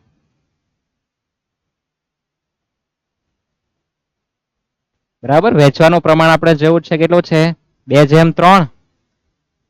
તો 15,000 ને જે વેચવાનું છે 2/3 માં, તો 15,000 ભાગ્યા કરવાના કેટલા? 2 ને 3 5 ગુણ્યા 2 પછી બરાબર 3 પછી બરાબર કરજો. તો કાન્હામાં 6,000, કવિસામાં 9,000 રૂપિયા આવવાના છે. બરાબર, ખ્યાલ આવે? તમારે બધું કામ કેલ્સીમાં કરવાનું છે. મને તો બધું ગણતા આવડતું જ છે, તમે કેલ્સીમ બતાવેલું છે. હવે હું સીધું લખીશ. તમારે બધું કામ કેલ્સીમાં કરવાનું. 15,000 ભાગ્યા 5 ગુણ્યા 2 પછી બરાબર 3 પછી બરાબર. પાલખીમાં ડેશ કરી દઈએ. ત્યાર પછી આગળ જોઈએ તો આપણને કામદાર વળતર ફંડ આપેલો. શું આપેલો છે? કામદાર વળતર ફંડ. કેટલા રૂપિયા છે? 40,000. એના પર હવાલો છે કયો? નંબર 7 નો. કયો છે? 7 નો. જો કારીગર વળતર પેટે ₹50 નો દાવો મંજૂર કરેલો છે. કોઈ પણ દાવો કે જોગવાઈ તમારે લખવાનું ક્યાં? પાકસરામાં. તો કારીગર વળતર પેટે દાવો છે આપ્યો 50,000, એ લખવાનું પાકા સરવૈયામાં. ક્યાં લખવાનું? પાકા સરવૈયામાં. કારીગર અકસ્માત વળતરનો દાવો તમને જે હવાલામાં આપેલો છે 50,000 રૂપિયા, એ તમારે લખવાનું ક્યાં છે? પાકા સરવૈયામાં. ક્યાં લખવાનું? પાકા સરવૈયામાં. કારીગર અકસ્માત વળતરનો દાવો કેટલો છે? 50,000 રૂપિયા. હવે અહીંયા કામદાર વળતર ફંડ કેટલો આપેલું? 40,000. આ શું કહેવા માંગે તમને ખબર છે? કે કામદારને જો કોઈ અકસ્માત થાય તો આપણે 40,000 રૂપિયા એકત્રિત નફા તરીકે રાખેલા છે. કેટલા રાખેલા? 40,000 રૂપિયા એકત્રિત નફા તરીકે. હવે રાખેલા 40, પણ આપણે આપ્યા કેટલા? 50,000. કેટલા આપ્યા? 50,000. તો 10,000 રૂપિયા હજુ આપણે ખૂટે લાવવા પડે ને. એ શું થયું આપણી માટે? નુકસાન. નુકસાન ક્યાં લખાય? પુનઃ મૂલ્યાંકન ખાતામાં ઉધાર બાજુ પર. કઈ બાજુ પર? પુનઃ મૂલ્યાંકન ખાતામાં ઉધાર બાજુ. તો લખવાનું પુનઃ મૂલ્યાંકન ખાતામાં ઉધાર બાજુ કામદાર અકસ્માત વળતર ફંડ ખાતે 10,000 રૂપિયા. આપણે જોગવાઈ તરીકે રાખેલા કેટલા? 40,000 રૂપિયા, પણ વપરાય કેટલા? 50. તો 10,000 રૂપિયા આપણે સંભાળ લાવવા પડે નુકસાન થી. નુકસાન ક્યાં? પુનઃ મૂલ્યાંકન ખાતામાં ઉધાર બાજુ. હવે કામદાર અકસ્માત વળતર ફંડના કોઈ પૈસા બચતા નથી, તો ભાગીદારોનું કોઈ વેચાશે નહીં. ઓકે, આગળ જઈએ. રોકાણ અનામત, એના પર બી હવાલો છે. રોકાણ આપણને આપ્યા 30,000. એના પર છે કે રોકાણો ની બજાર કિંમત ₹15,000 છે, જે ચોપડે લાવવાની છે. તો રોકાણ આપણને આપેલા છે કેટલા? 30,000 ના. બરાબર, અને રોકાણો બજારમાં એટલે કે બહાર કેટલા બતાવવાના? એમ કે 15,000. હવે તમારે 30 ની કિંમત છે 15,000 જ કે, તો તમને 15,000 રૂપિયા નુકસાન થવાનું છે. એના માટે તમે કેટલા બચાવી રાખેલા છો? 12,000 રૂપિયા. તો 15,000 નુકસાનમાં તમે 12,000 આમાંથી આપી દો ખિસ્સામાંથી જે બચાવી રાખેલા. બરાબર, તો એ બી તમારા 3,000 રૂપિયા ખૂટે. કેટલા? 3,000 રૂપિયા. એ લખવાનું પુનઃ મૂલ્યાંકન ખાતામાં ઉધાર બાજુ વિગતમાં રોકાણ ખાતે. કાઉન્સમાં લખી દઈએ 15,000 માઇનસ 12,000. તો 3,000 રૂપિયા તમારે લખવાના છે. કેટલા લખવાના છે? 3,000 રૂપિયા. કેમાં આવું લખ્યું? ફરી એકવાર રિપીટ કરી જોઈ લો. રોકાણો છે આપણા ઘરમાં. બરાબર, કેટલા? 30,000. જે બજારમાં એની કિંમત કેટલી? આ 15,000.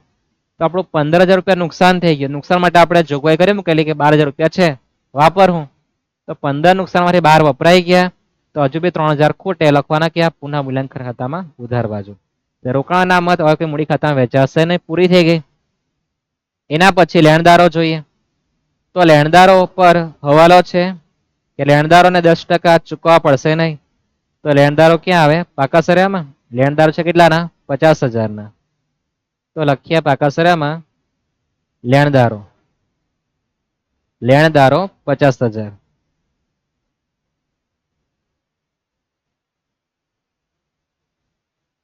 અને તમને હવાલામાં શું કીધું એકવાર જોઈ લો ફરીથી. લેણદારોમાં 10% લેણદારને ચૂકવવા પડશે નહીં. કેટલા ટકા? 10%. તો -10% ચૂકવવાની પડે એટલે ઘટી જવાના. -10% તમારો ઘટાડો થવાનો છે. તો 10% એટલે 1 મિનિટ ઓછું 5,000. તો તમારી રકમ કેટલી આવે? 45,000. બરાબર. હવે લેણદારો છે કેટલાના? 50,000. હવે કેટલા? 45. તો ઘટી ગયા તો લાભ થયો કે નુકસાન? તો લેણદારો એટલે આપણે રૂપિયા આપવાના થાય. બરાબર. આપણે કોઈ પરથી માલ લેવો હોય, બરાબર છે, ઉધાર 50,000 રૂપિયાનો, એમાં આપણે 5,000 આપવાના જ નહીં. એમ કે કેટલો સારું? કેટલા આપવાના? ખાલી 45. તો 5,000 રૂપિયાના આપણને લાભ થવાનો. શું થવાનું? લાભ થવાનો. આપવાના હતા 45, પણ હવે આપવાના થાય કેટલા? આપવાના હતા 50, હવે આપવાના થાય કેટલા? 45. તો 5,000 જે લાભ થવાનો છે, શું થવાનો છે? લાભ. લાભ ક્યાં લખાય? પુનઃ મૂલ્યાંકન ખાતામાં જમા બાજુ. વિગતમાં શું લખવાનું? લેણદાર ખાતે. યાદ રાખજો, દેવું ઘટી જાય તો તમને લાભ થવાનો છે. શું થવાનો છે? લાભ થવાનો છે. લેણદારોના કેટલા? 5,000. યાદ રહેશે આટલું? આગળ જઈએ. ગાલખાત અનામત. તો ગાલખાત અનામત માટે આપણે પહેલા દેવાદાર જોવું પડે કે ભાઈ શું દેવાદારનું પિક્ચર છે. બરાબર. એટલે દેવાદારો જ્યારે આવશે ત્યારે આપણે ગાલખાત અનામતની વાત કરીશું. હમણાં એને આપણે સાઈડ પર રાખીએ.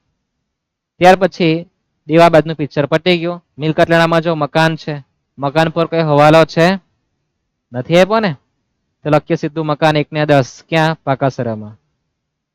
મકાન લખવાનું પાકા સરામાં 1,10,000. જેના પર કોઈ હવાલો નહીં હોય અને પાકા સરામાં આપ્યું હોય તેને તમારે સીધું પાકા સરામાં તમારું ઝેરોક્સ મશીન લઈ જાવ, છાપી જ દેવાનું. મકાન 1 ને 10. ત્યાર પછી યંત્ર પર હવાલ નંબર 4 નો છે. યંત્ર છે 50,000. યંત્ર પર નંબર 4 નો વાંચો. યંત્ર પર 10% ઘસારો માંડી વાળો. તો યંત્ર લખો 50,000. યંત્રો 50,000. 10% ઘસારો કીધો છે. ઘસારો શું થાય? -10% છે. 10% એટલે 1 મિનિટ ઓછું. તો 12 કેટલા આવવાના? 45,000. તમારી મિલકત ઘટી ગઈ, નુકસાન થયું. નુકસાન પુનઃ મૂલ્યાંકન ખાતામાં ઉધાર બાજુ. યંત્ર પર ઘસારો 5,000. યંત્ર પર ઘસારો 5,000. ત્યાર પછી આગળ જોઈએ. ભાગી ગયો. ત્યાર પછી સ્ટોક છે. સ્ટોક પર કોઈ હવાલા આપેલો નથી. સ્ટોકની કિંમત કેટલી આપી? 30,000. સીધું લખો પાકા સરામાં સ્ટોક 30,000.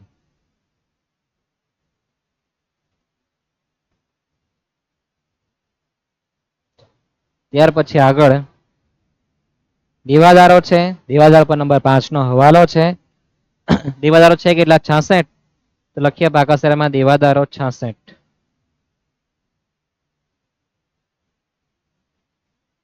દેવાદારો છે 66,000. એના પર જે હવાલો છે એ હવાલો જોઈએ. તો સૂચન છે નંબર 5 માં જો દેવાદારોમાંથી 6,000 ઘાલખાત તરીકે માંડી વાળો. તો માંડી વાળે ચાલો કે તેવું કરીએ. લખીએ માઇનસ ગાલખાત 6,000 રૂપિયા માંડી વાળો. તો લખી દો -6,000. હજુ હવાલો પૂરો થયો નથી. ઘરમાં લખવાના 60,000. માઇનસ ગાલખાત 6,000 રૂપિયા. વાંચો આગળ. તો શું કીધું છો? 15% ગાલખાત અનામતની જોગવાઈ પણ કરવા કીધી છે. એટલે ગાલખાત પૂરું થાય પછી રકમ વધે એના પર 15% ગાલખાત અનામત છે. તો લખીએ માઇનસ ગાલખાત અનામત. 15% છે તો 60,000 ગુણ્યા 15% કરો તો 9,000 રૂપિયા આવે. 15 છંગ 90, 12, 51,000. 60,000 ગુણ્યા 15% કરજો, બરાબર. 9,000 રૂપિયા ગાલખાત અનામત. હવાલા પતી ગયા, પિક્ચર 12. હવે તમારે જે દેવાદારો પૈસા લેવાના હતા એમાં તમને જો ઘટી જાય, નુકસાન થયું છે ને, તો પેલા ગાલખાત કેટલા 6,000 રૂપિયા છે, લખી દે પુનઃ મૂલ્યાંકન ખાતામાં ઉધાર બાજુ ગાલખાત ખાતે 6,000.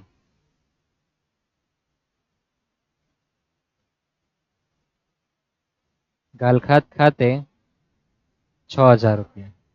ગાલખાત અનામત કેટલી આવી? તો ગાલખાત અનામત તમારી આવી છે 9,000 રૂપિયા. પણ એના માટે જો આપણે જોગવાઈ કરી છે કે ગાલખાત અનામતમાં કઈ માથાકૂટ થાય તો 3,000 રૂપિયા વાપરવું, એમ કે કેટલા 3,000, બરાબર છે. હવે 3,000 બચાવેલા હતા એમાં થઈ કેટલા ગયા 9,000. તો 9 માંથી પેલા 3 આપણે આપી દેવાના. તો એ જો આપણું 6,000 રૂપિયા નુકસાન રહેવાનું જ છે.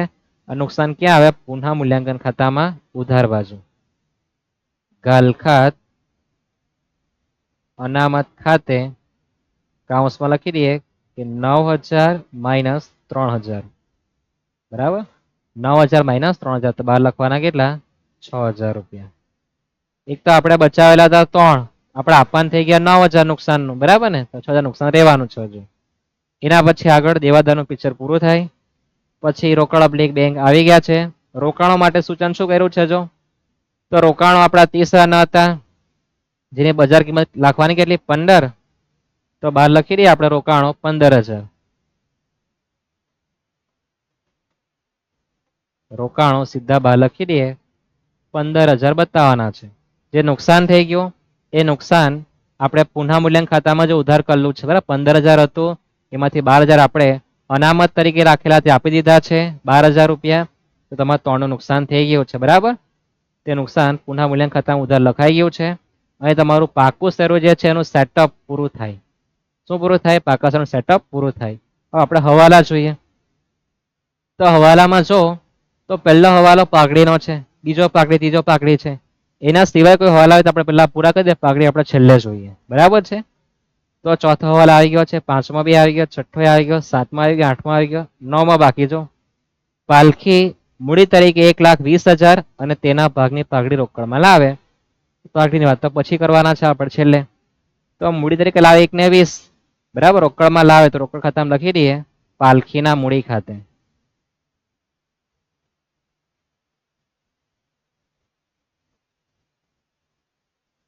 લાવે છે કેટલા 1,20,000, એ મૂડી ખાતામાં જમા બાજુ.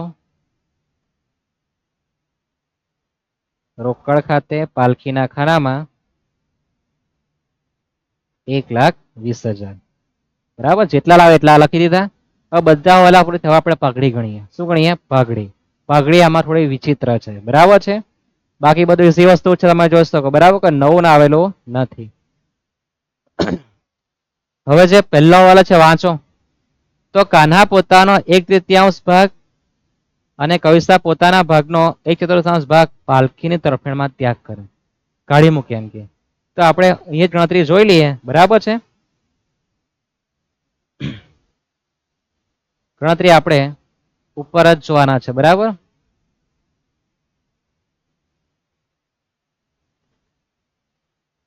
ગણતરી આપણે ઉપર જ જોઈ લઈએ. શું જોઈએ? તો કાન્હા પોતાનો ભાગ. તો તમે કાન્હાનો ભાગ જો 2 છે અને પેલીનો કવિતાનો કેટલો છે 3 છે. તો ધારો કે તમે 100 રૂપિયા કમાતા હો. કેટલો કમાતા હો? 100 રૂપિયા. કેટલા? 100. તો 40 રૂપિયા કાન્હાના કહેવાય અને 60 રૂપિયા કોના કહેવાય? કવિતાના કહેવાય. કોના કહેવાય? કવિતાના.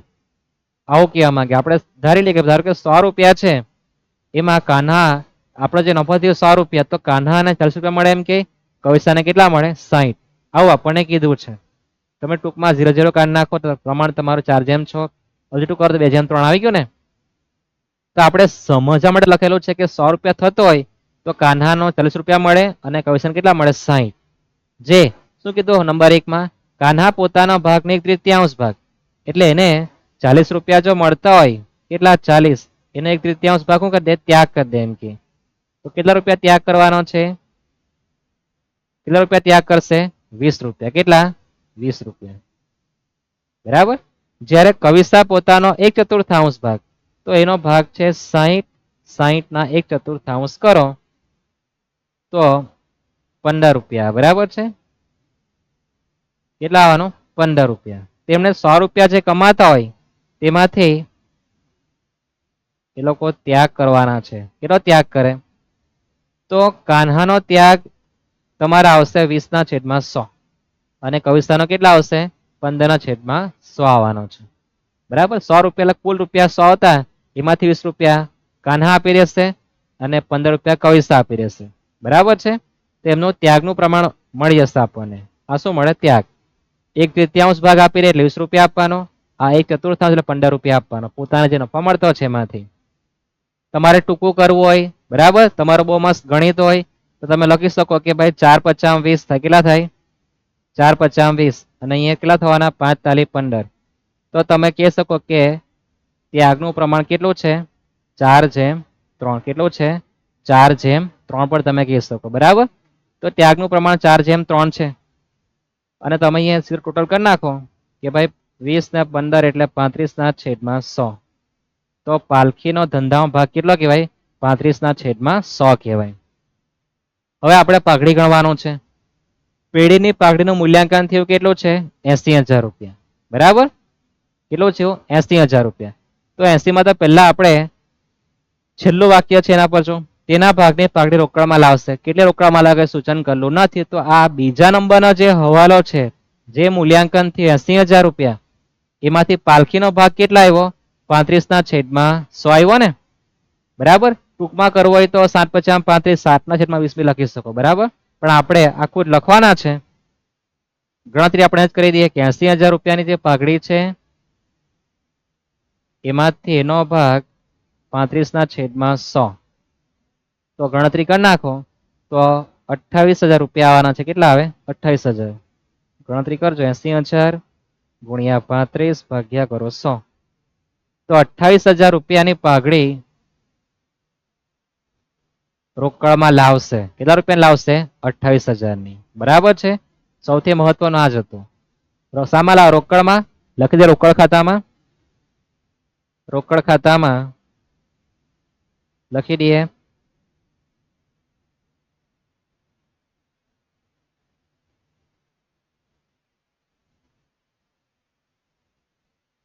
પાઘડીના પ્રીમિયમ ખાતે. રોકડમાં લાવે તો રોકડ ખાતામાં ઉધાર બાજુ એ પાઘડીનું જે પ્રીમિયમ છે એ મૂડી ખાતામાં વેચી આપવાનું. કેટલા રૂપિયા છે? 28,000. કેટલા છે?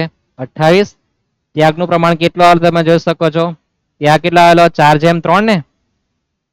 વેચી આપો 4/3 માં 28,000 ને.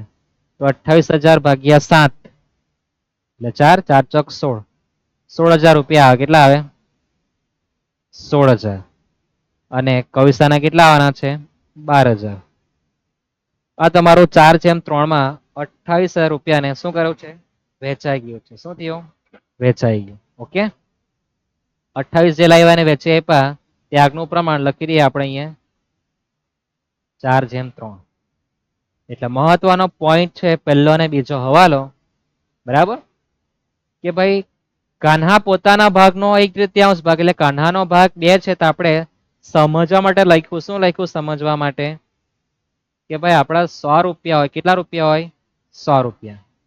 100 રૂપિયામાંથી 40 રૂપિયા કાન્હાને મળતા છે અને 60 રૂપિયા કોના મળે? કવિતાને. જો 100 રૂપિયા નફો થતો હોય તો હવે 1/3 ભાગ એ આપી દેવાની. એટલે 20 રૂપિયા કોને આપશે? પાલખીને. તરફેણમાં ત્યાગ કરે. અને આ કેટલા આપશે? 15 રૂપિયા. તો ત્યાગનું પ્રમાણ આવી ગયું. ટૂંકું કરો તો 4/3. અને તમારે ટૂંકું કરવું ન હોય તમે લખી શકો 20/15. બરાબર. અને આ લોકો ત્યાગ કરે તો પેલા માટે એટલો ભાગ બનવાનો નવો. તો એનો 35/100 ભાગ થવાનો એટલે 35 રૂપિયા 9 ભાગીદારને મળશે. બરાબર. એટલે તમારો 9 ભાગ થઈ ગયો. અને જે પાઘડી છે 80,000 રૂપિયા કુલ આપી છે એમાંથી પાલખીનો ભાગ 35/100 છે. તમારી પાઘડી 28,000 વેચી આપો એને. હવે નંબર 3 નો હવાલો. કાન્હા અને કવિતા તેમને મળેલ પાઘડી પૈકી 50% રકમ ઉપાડી જશે. 50% ઉપાડી જાય તો કેટલા કેટલા મળ્યા? 16,000 ને 12,000 મળ્યા. ઉપાડી જાય તો લખવાનું ઉધાર બાજુ પર રોકડ ખાતે.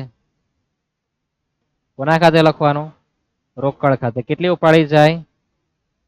50%. કેટલા છે? 50%.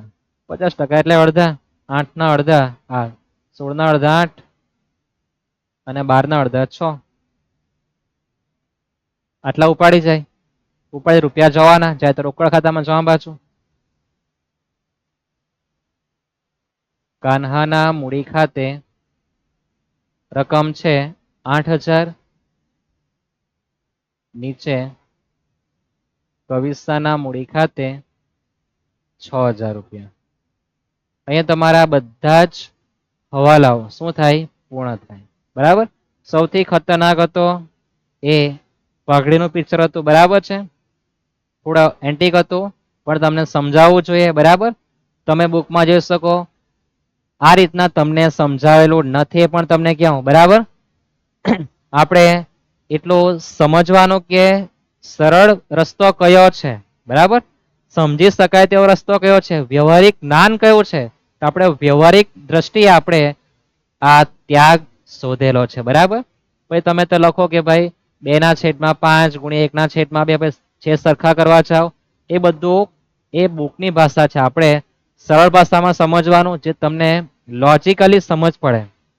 બરાબર છે કે ભાઈ 100 રૂપિયા મળતો હતો એમાં 40 આના 60 આના કહેવાય. એમાંથી લોકો આપી દે એટલે ભાગ થવાનો કેટલો છે? આ પ્રમાણે. ઓકે. જઈએ આગળ. ખાતું બંધ તરફ ભાગીએ. બરાબર. સમય ઘણો થાય છે. તો સૌપ્રથમ બંધ કરીએ પુનઃ મૂલ્યાંકન ખાતું. તો સરવાળા તમારે કરી દેવાના. હું સીધો તફાવત લખીશ કેટલો આવે તે. બરાબર. જે આવે તે ક્યાં લખવાનું આવશે? મૂડી ખાતે. સરવાળા કરી દેજો. 10, 13, 5, 12, 22, 25, 30. તમારો તફાવત 25 આવે કે? 10,000 વત્તા 3,000 વત્તા 5,000 વત્તા 12,000 30,000 થવાનો સરવાળો -5 તો 25,000 રૂપિયા આવવાના છે. બરાબર. કઈ બાજુ? પુનઃ મૂલ્યાંકન ખાતામાં ઉધાર બાજુ પર કે જમા બાજુ પર? જમા બાજુ પર આવે એ લખવાનું. પુનઃ મૂલ્યાંકનમાં ઉધાર બાજુ ભાગીદારના મૂડી ખાતામાં ઉધાર બાજુ. પુનઃ મૂલ્યાંકન ખાતે વેચી આપવાનું જૂના ભાગીદાર કાંધા અને કવિસ્તાને 2/3 માં એટલે 10,000 અને 15,000 રૂપિયા. જૂના ભાગીદારને વેચી આપવાનું. બરાબર. પુનઃ મૂલ્યાંકન ખાતું જૂનું જ છે આપણું. જૂના માણસને વેચી આપવાનું. સરવાળા કરી દેવ. સરવાળા તમારે લખવાના છે. હું સીધો તફાવત લખીશ. બરાબર. જે તે બાકી આગળ લઈ ગયા. શું લખવાનું? બાકી આગળ લઈ ગયા ક્વેશ્ચન માર્ક.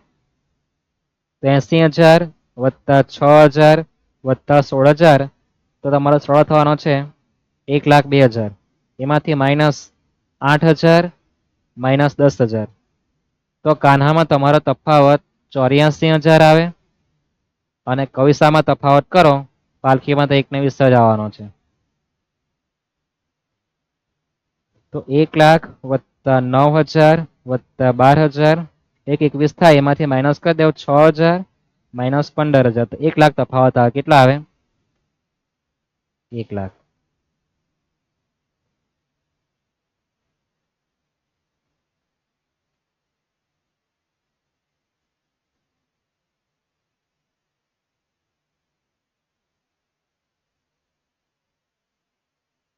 ₹1,00,000 તફાવત આવવાનો છે.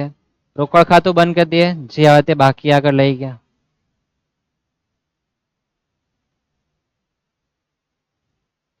આઠ ને 14 કેન્સલ એટલે 1,28. તમારો તફાવત 1,28 આવે કે જોઈ લે. બરાબર. 14,000 વત્તા 1,20,000 વત્તા 28,000 -8,000 -6,000 એટલે આવે 1,48. તમારો તફાવત થવાનો કેટલો છે? 1,48 થવાનો છે. બરાબર. લીધે પાકા સરવાળામાં પાકા સરવાળામાં સૌપ્રથમ રોકડા લખી દઈએ. 1,48 રોકડ આવી છે 1,48,000 અને જે આપણી મૂડી આવી છે મૂડી ખાતા. બરાબર. કાન્હા કવિસ્સા અને પાલખી. તમે જોઈ શકો 84, 1,00,000 અને 1,20 છે. કાન્હામાં 84, કવિસામાં 1,00,000 અને પાલખીમાં 1,20,000. કરો સરવાળા 84,000 વત્તા 1,00,000 વત્તા 1,20 તો 3,04,000 રૂપિયા પ્લસ 50,000 પ્લસ 45,000 તો તમારો સરવાળો 3,99,000. એટલો જ સરવાળો તમારો થવો જોઈએ. આ બાજુ પણ 3,99,000 રૂપિયા જોઈએ. 1 ને 10 45,000 30,000 51,000 15,000 1,48. બંને બસ સરળ તમારા સરખા થવા જોઈએ, હાથી પગો થવો જોઈએ નહીં. અને એક્ઝામમાં હાથી પગો થાય તો બ્રેક મારી દેવાનું. બરાબર, 8 માંથી 8 તો નહીં આવે, પણ જેટલા આવશે એટલા આવશે. સમયનો દુરુપયોગ કરવાનો બિલકુલ નથી. તો તમારો દાખલો આ રીતનો છે. આ દાખલા કેમ લીધા છે? પ્રેક્ટિસ માટે છે. બરાબર, આજ આવવાના છે પરીક્ષામાં નથી. આવી શકે તો એ તમારું સદભાગ્ય કે મારું નસીબ કહેવાય. બરાબર, હું કરાવું ત્યાં આવી ગયું, તમારું સદભાગ્ય કહેવાય. તો આ આપણે વિભાગ ઈમાં જે દાખલો છે પ્રવેશનો, 2 દાખલા આવે. કઈ આવે તે મને ખબર નથી, પણ 2 આવવાના છે. ઓકે, સમજાય છે? આટલું યાદ રહેશે? બરાબર. આ પિક્ચર કોનું છે? વિભાગ ઈના પ્રવેશનું છે, જે 24 માર્કનો છે. 8 માર્ક લેવાના છે. સમય તમારે કેટલા આપવાના? માત્ર 20 મિનિટ. બહુ બધો 25. વધારે સમય આપવો નહીં. જે પણ એન્ટ્રી સરળ છે પહેલા પૂરી કરવાની, પછી તમારે આગળ વધવાનું છે. બરાબર, સમજાવ્યું તો લખો, ની સમજ છોડી મૂકો. મહત્તમ એન્ટ્રી જે આવડતી હોય તે પહેલા લખી દો. માર્ક પહેલા લેવાનો, પછી ઓછા માર્ક તેની વાત પછી કરવાનું. પહેલા માર્ક આવવા દો, પછી ઓછા પડે તેની વાત કરજો. બરાબર, આ વિડીયો લાઈક શેર અને સબસ્ક્રાઇબ કરવાનું ભૂલતા નહીં. બરાબર, ચેનલને સબસ્ક્રાઇબ બિલકુલ કરવાનું ભૂલતા નહીં. તમારા મિત્રને વિડીયો મોકલજો. બરાબર છે, બીજાના ભલામાં આપણું ભલું જ છે. ધન્યવાદ.